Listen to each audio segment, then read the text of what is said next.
Balik lagi kita Lovers di Pro Moms bersama dengan Vera, Roslina Vera oleh MPSI, seorang psikolog anak, remaja, keluarga yang menjadi tamu kita di Pro Moms kali ini.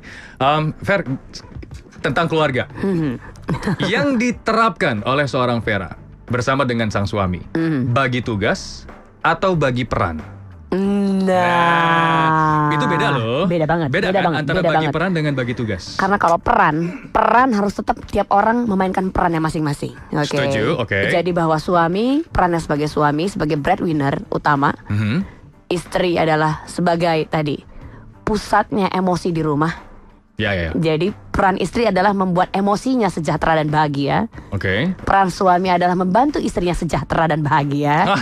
Thank you, oke. Biar dua-duanya bisa membahagiakan anak-anaknya. Ya. Kira-kira begitu.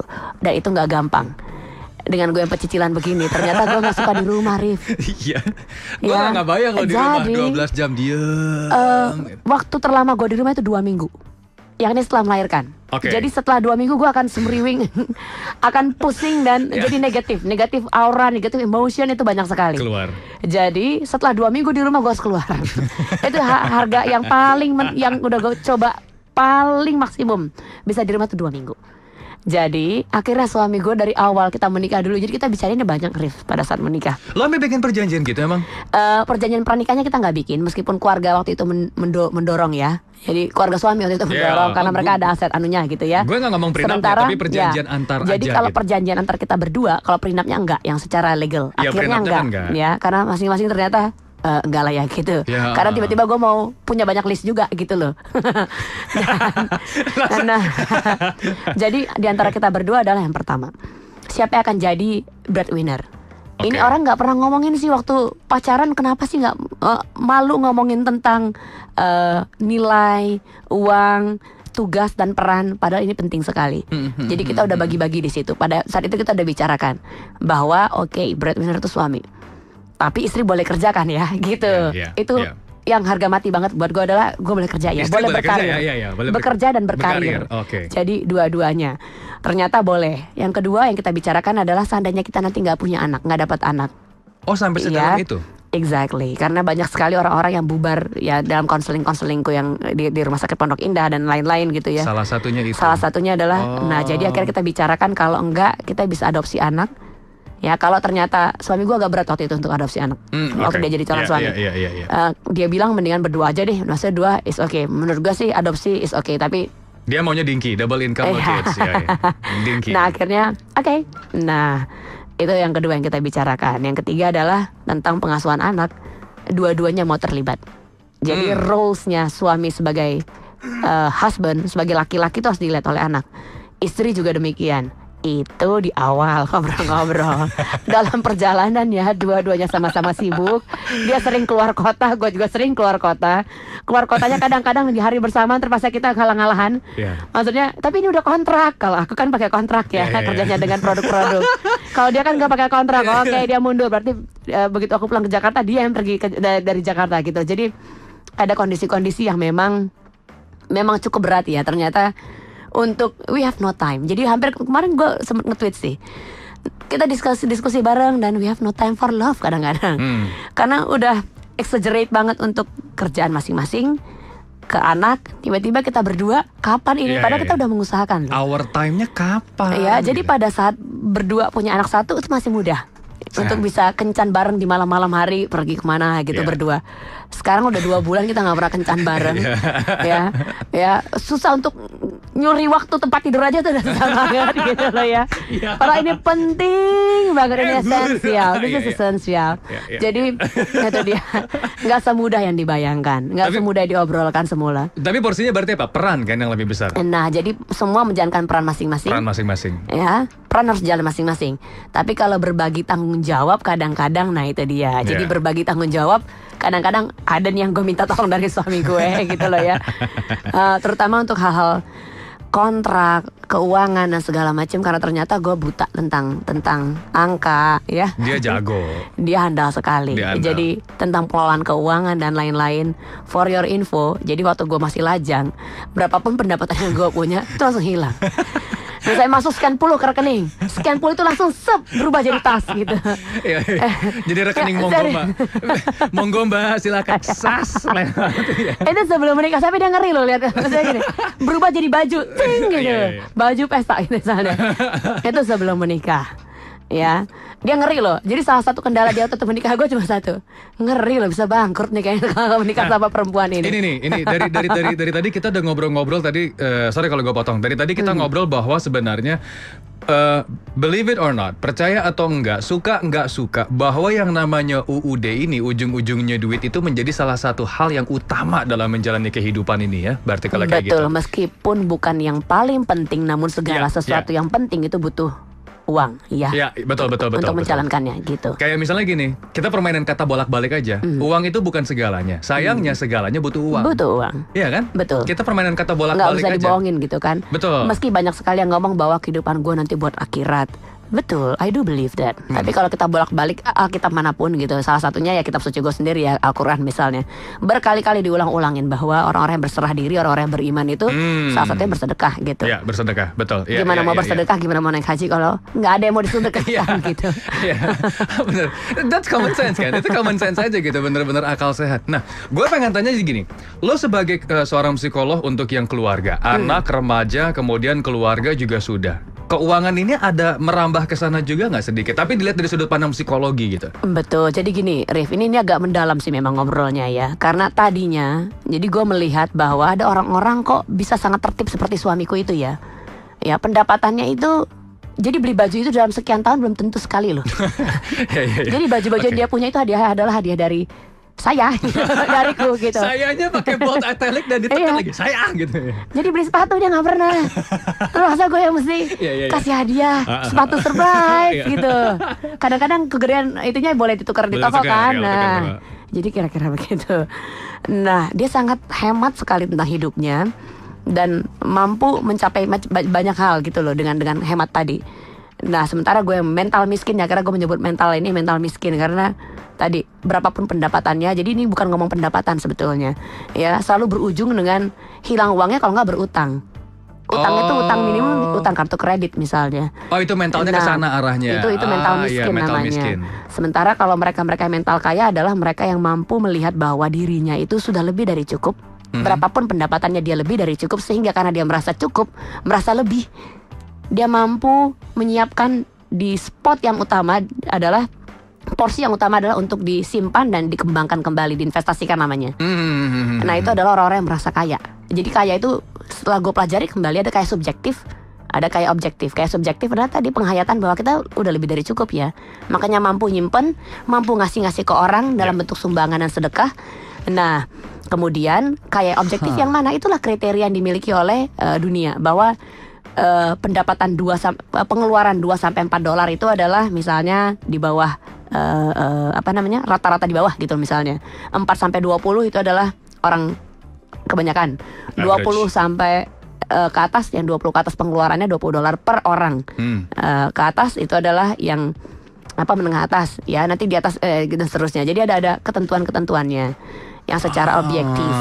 Nah, ternyata ya kalau ditelusuri kembali, problemnya bukan di smart money managementnya. Ya, jadi ini pengalaman kakak gue sendiri, ikut CFP ya, punya CFP sendiri ya, teman-teman juga ada yang begitu, tapi ternyata mereka nggak mengikuti apa yang dianjurkan. Akhirnya berakhir dengan ya udah berhenti tiba-tiba aja gitu, tanpa aset yang bertambah. Nah, setelah dipelajari kembali dari buku-buku yang gue punya, dari pengalaman-pengalaman hidup yang gue lihat dari suami gue, dari almarhum bokap gue gitu ya, ternyata kendala kita satu, semua aksi-aksi yang kita lakukan digerakkan oleh alam bawah sadar. Termasuk dalam memaknai uang. Uang itu uang untuk sebagai nilai tukar atau uang belanja ya gitu, buat belanjain maksudnya. Dan termasuk dalam spending, jadi membelanjakan sesuatu, termasuk dalam menghayati diri sendiri. Ada loh orang yang mati-matian untuk tadi buat nampang aja nih ya, pakaiannya mesti merek tertentu ya, tasnya mesti merek tertentu, padahal ternyata rumahnya masih ngontrak. Mobilnya udah bagus-bagus nih, ternyata masuk gang lagi gitu ya, dan lain-lain. Jadi orang-orang yang berlari-lari, kalau gue sebut istilahnya dalam treadmill hedonis, mereka sendiri gitu. Padahal sebetulnya kita punya ini, Rif, hantu yang mengglobal di kita yang selalu menggerogoti kekayaan kita dalam bentuk inflasi. Inflasi itu per dekade, kalau di buku-buku psikologi khususnya dalam buku-buku yang berkaitan dengan pernikahan, it exists. Per dekade itu sekian belas % loh. Nah, kita udah pernah bahas juga kemarin waktu kebetulan di Batam ya. Jadi itu terjadi. Nah, masalahnya kenapa dengan pendapatannya makin besar kok kayaknya masih kurang terus aja. ya, selain inflasi tadi yang memang mengglobal, masalahnya inflasi itu bukan kerjaan kita ya, itu memang semua orang mengalami gitu loh, menghayati. Betul. Nah, ada satu ternyata tadi si black box ini sebetulnya cuma analogi untuk alam bawah sadar. Black box ini seperti black box dalam pesawat terbang yang mencatat semua arus informasi dalam kokpit.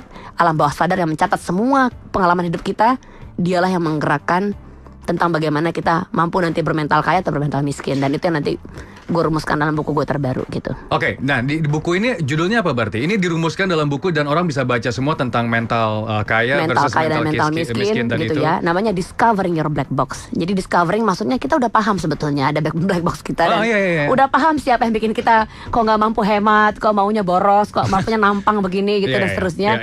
Ya bergaya hedon dan matre seterusnya. Nah, itulah namanya Discovering Your Black Box. Jadi menuju kaya, sebetulnya ini menuju mental kaya sebetulnya. Ya, mentalnya yang kita mau ubah. Karena problem kita di utama adalah di cara kita mandang, menghayati tentang uang, tentang kekayaan itu sendiri. Selama ini kita punya kekeliruan loh. Kita lihat yang kaya itu maksudnya yang materi dan hedon.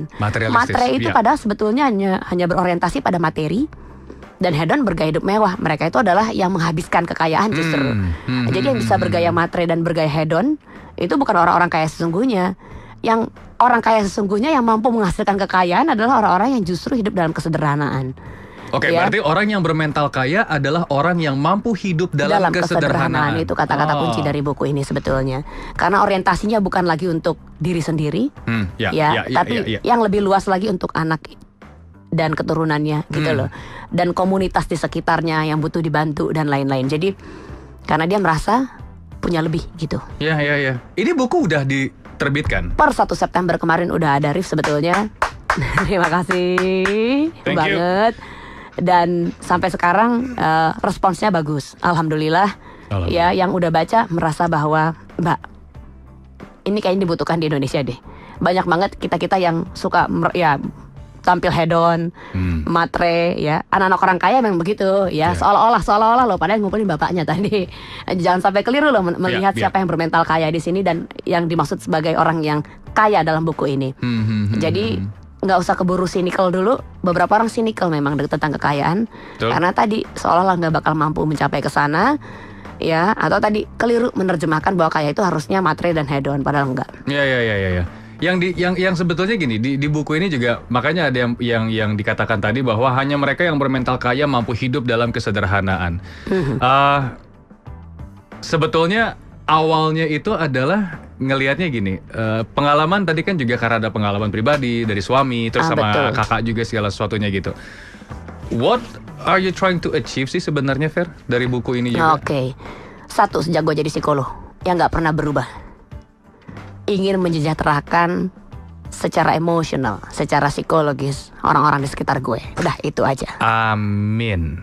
Amin ya Rabbil Alamin. Itu mesti dikosongkan semua tuh. Harus aminnya kedengeran sama orang. Itu dia. Jadi ini buku ketiga sebetulnya. Buku pertama tentang si Ugly Duckling. Ugly Duckling. Itu betul-betul mau menggambarkan bahwa orang-orang inferior, ya. Inferior itu adalah penghayatan lo ke diri lo sendiri. Ya, bagaimana orang di sekitar lo dulu ya, yakni family, memandang lo gitu loh ya. Itu yang sebetulnya perlu diubah skemanya. Karena ternyata penghayatan kita tentang keluarga, tentang diri kita ternyata kadang-kadang keliru. Itu ya buku yang pertama. Yang kedua, Love Cult. Ini buku tentang percintaan, kisah cinta yang cinta kan emosi sebetulnya. Emosi bisa berubah. Tadinya begitu cinta hangat, nanti it's an intangible value. Lo nggak bisa pegang namanya cinta itu. Betul. Karena dia emosi. Nah, sebagai emosi dia bisa berubah. Dan kadang-kadang yang nggak berubah adalah komitmen kita. Kita udah terlanjur berkomitmen, tapi cintanya udah nggak ada. Nah, itulah yang dibahas dalam buku Love Cult yang kedua. Nah, buku yang ketiga ini, jadi semuanya nggak pernah ada yang jauh dari psikologi. Semuanya ngotak-ngatik, ngobrak-ngabrik black box-nya individu. Dan yang ketiga ini, yang diobrak-abrik adalah tentang bagaimana dia memandang kekayaan. Buku ini juga sudah ada kan, maksudnya kalau online itu juga bisa didapatkan di online. Bisa di online, di toko-toko buku online kan ada ya. Itu udah dicobain ternyata ada dan bisa. Bisa lihat di @VeraUli Lovers kalau memang mau follow Twitternya juga, dan itu juga dibahas dari buku yang paling baru ini, Discovering Your Black Box. Terus ada judulnya apa judulnya? Menuju Kaya dengan Pendekatan Psikologi. Nah, Menuju Kaya dengan Pendekatan Psikologi. Ini nggak cuma omdo loh ya, Rif ya, udah dilakukan loh ya. Bener, gitu. Nah, itu maksudnya. Maksudnya kita lihatnya ini kan dari sudut pandang yang lain gitu ngelihatnya. Betul. Jadi gue sendiri secara pribadi, secara objektif. Jadi kekayaan tadi ada subjektif, ada objektif. Ya. Itu yang gue kumpulkan. Jadi selama ini kan gue kerja cuma praktek dan ngajar ya. Nilainya secara finansial, secara ekonomi memang nggak tinggi. Ya, tapi di luar itu semuanya dikumpulkan, digantikan dengan investasi, pekerjaan-pekerjaan yang kelihatannya kerjanya kok heboh banget ya. 2 kali seminggu bisa roadshow, bisa loh. Kok nggak kelihatan ya gitu. Nah, disitulah ujian terhadap mental kayanya. Sedang diuji banget tuh di situ. Mampu nggak kita menahan pandangan-pandangan orang bahwa kesannya kok kerjanya giat banget. Dan kayaknya gue kalau baca buku ini bakal diuji juga gue ini langsung mentalnya nih. Oke, gue mental miskin sama mental kaya sebenarnya asli. Kira-kira begitu. So this book is something that we have to read. We should read, you lovers, karena memang ini disampaikan dengan cara objektif, bukan menyerang sesuatu, bukan melihat dari sudut pandang subjektivitas, bukan, tapi secara objektif bahwa kita harus melihat dari diri kita sendiri, tapi dilihat dari sudut pandang psikologi. Bahwa discovering your black box untuk menuju kaya dari sudut pandang psikologi ini memang it's doable, bisa dilakukan. Dimulai dari siapa? Ya dari kita sendiri gitu. Diobrak-abrik, siap-siap ya, diobrak-abrik alam bawah sadarnya. Itu diobrak-abrik alam sadarnya itu, jadi benar, it makes you think. Kapan terakhir kali kamu baca buku yang bikin kamu mikir? Nah, itu seru kan, jadi yang benar-benar itu pertanyaannya. Itu benar sampai mikir. Kalau kitab suci lain ya, itu kita mikir terus kalau kita baca. Tapi ini buku, benar-benar buku yang membuat kita mikir sampai iya ya, apa benar, apa iya. Terus kemudian akhirnya kalau buku yang bagus itu kan, terus kamu nulis gitu kan, dicatat gitu kan, tadi katanya ini, terus ada kalimat-kalimat yang di di stabiloin gitu di kan. highlight ya. So that is a good book. Ini mungkin bisa kamu highlight juga bukan nanti kalimat-kalimatnya itu. Ini gue banget itu. Nah, harapannya memang begitu, Rif. Harapannya begitu. Last question. Selama puluhan tahun menjalani sebagai seorang ibu, sebagai seorang psikolog kalau yang puluhan tahun ya. Terus sekarang ini juga menjalani sebagai seorang istri, sebagai seorang ibu juga. Beberapa perubahan juga sudah dilakukan untuk orang-orang yang quote unquote curhat ke seorang Vera. Is it safe to say bahwa yes, gue udah berhasil mencapai impian gue waktu gue masa remaja?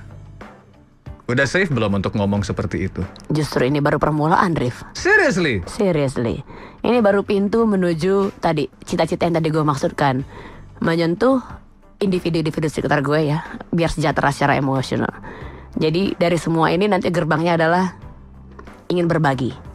Memberi seminar-seminar tentu yang harganya bukan yang mahal-mahal buat mengejar materi lagi gitu. Jadi orientasinya sudah berbagi. Jadi seminarnya ini untuk berbagi. Dan itu belum terwujud gitu loh. Oke, karena biasanya masih orientasi materi masih tetap ada ternyata ya. Iya, itu tingkatnya lebih biasanya tinggi. Impian yang bagus itu jalannya dimudahkan. Insya Allah, amin, Rif. Beneran deh. Gue ngeliatnya banyak gitu. Teman-teman tuh ada banyak yang punya, gue pengen jadi relawan, tapi gue nggak tahu bagaimana caranya. Des, ada aja yang datang kasih. Gue pengen bikin taman baca gini. Des, ada aja yang ngasih. Ini gini kan, mau bikin seminar, tujuan utamanya untuk berbagi. Jadi bukan untuk mencari materi, insya Allah ada. Jadi nanti akan ada komunitas-komunitas yang mereka sendiri akan, ya ada efek dominonya lah kira-kira. Iya, ada domino efeknya, betul.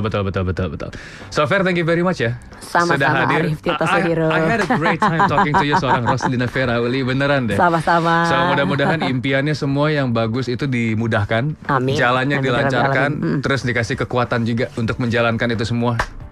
Senang banget ini, doanya nih mesti gue rekam nih tadi untuk menjadi afirmasi positif. Iya, tenang. Mau direkam nanti di sebelah ada studio recording. Nanti gue rekam juga suaranya. So you lovers, thank you very much untuk atensinya selama 1 jam terakhir dan agak ngelewatin sedikit waktunya. Mudah-mudahan apa yang kita bicarakan barengan sama Vera ini juga bisa membuka pintu pengetahuan kita dan juga mau untuk membuka membuka mindset kita menjadi lebih luas. Bukunya juga sudah terbit. Judulnya adalah Discovering Your Black Box, Menjadi Kaya dengan Pendekatan Psikologi. Itu sudah didapatkan, covernya putih dan tulisan itu ada abu-abu dan ada hitam dan juga ada black box warna merahnya. So you can find it sekarang juga sudah diterbitkan. Baca, think, Mudah-mudahan itu juga bisa membuat hidup kamu menjadi jauh lebih baik lagi nanti, lovers. UFM 94,7.